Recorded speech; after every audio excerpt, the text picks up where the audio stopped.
Vidisha police ने पूर्व महिला जनपद सदस्य की हत्या का खुलासा कर आरोपी को गिरफ्तार कर लिया है। आरोपी और कोई नहीं बल्कि मृतका का सौतेला बेटा निकला, जिसने संपत्ति विवाद में रानी ठाकुर की कुल्हाड़ी से हमला कर हत्या को अंजाम दिया था। हत्या की घटना 10 मार्च की है, जहां पुलिस गिरफ्त में आए आरोपी ने पूर्व सरपंच रामविलास ठाकुर की पत्नी रानी ठाकुर की कुल्हाड़ी से निर्मम हत्या कर दी। इस घटना के बाद इलाके में हड़कंप मच गया है।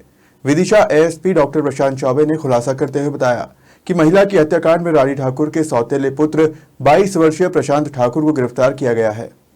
ये परसों 10 तारीख की बात है कि खबर मिली थी, पहले पहर में ही खबर मिली थी पुलिस को 10-11 बजे के आसपास के एक मर्डर हुआ है, जिसमें एक महिला जो थी अपने किचन में खाना बना रही थी, रानी राजपूत, तो उसको धारदार हथियार कुल्हाड़ी से गर्दन पे वार करा गया और हत्या हो गई। काफी गंभीर मामला था। इसको लेके हमारी FSL team, fingerprint team, dog squad, हमारे टीआई साहब, सीएसपी साहब, मैं एसपी साहब, सभी लोग हम लोग स्पॉट पे पहुंचे थे और हम लोगों ने डिटेल स्पॉट का इन्वेस्टिगेशन किया था।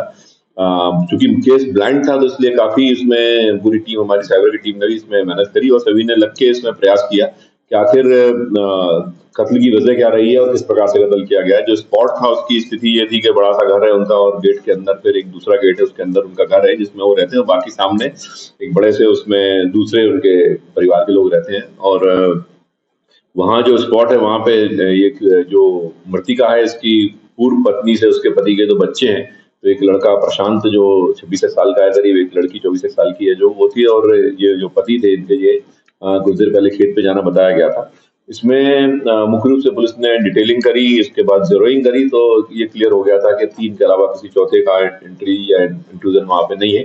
अब जो 3 लोग थे उनके डिटेल पूछताछ की गई और अन्य साथियों से बड़ी संख्या में, गांव के लोगों से, लगभग 100 लोगों से पुलिस ने पूछताछ करके विभिन्न तथ्य जुटाए थे। सारी विवेचना के बाद स्पष्ट हुआ कि जो प्रशांत ठाकुर मृतिका की पूर्व पत्नी का बेटा है, वो इसको चाची बोलता था। इसके पिता की पत्नी के रूप में घर में आई थी 2017-18 में।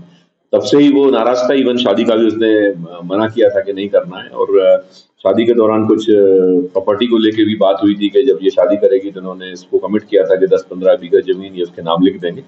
और सितंबर में कोई इनका एक सेटलमेंट हुआ था जमीन का, परिवार का, उससे जमीन आई थी, उसको लेके भी ये चल रहा था कि अभी रिसेंटली वो जमीन उसके नाम, मृतिका के नाम करने वाले हैं। और प्रशांत जो आरोपी, इसका ये कहना है कि शुरू से ही इसको काफी बुरा लगता था, इससे बात नहीं करता था और काफी गुस्सा रहता था, खिन्न रहता था। इसकी भी शादी की बात वगैरह चल रही थी और बीच में एक आध बार डिस्टर्ब भी हुई, तो काफी खिन्न था। और जब परसों के दिन इसने देखा कि एक भाई भोपाल में गया हुआ है और बहन जो है ऊपर कहीं कुछ काम कर रही है, पिताजी है नहीं घर में, तो इसने मौका देखकर कुल्हाड़ी से किचन में जाके, वो खाना बना रही थी, रोटी बना रही थी वो, तो 2 बार इसने जबरदस्त 2 बार किए थे, जिसमें एक बार लगा था गर्दन पर, इसमें गाल के नीचे, और दूसरा फिर लगा तेजी से, और वहीं ये कुल्हाड़ी छोड़ के उसके बाद बाहर निकल गया। बाहर जाके ये अपने जो इसका खेत का बाड़ा है वहां बैठते हैं, वहां अपने दोस्त को लाके बैठ गया था। इसके बाद डिटेल इन्वेस्टिगेशन करने में पुलिस ने ये खुलासा किया है और इसमें आरोपी गिरफ्तार कर लिया गया है। डिटेल विवेचना की जा रही है, सारे साक्ष्य लिए जाएंगे, विधिवत इसमें कार्रवाई की जाएगी।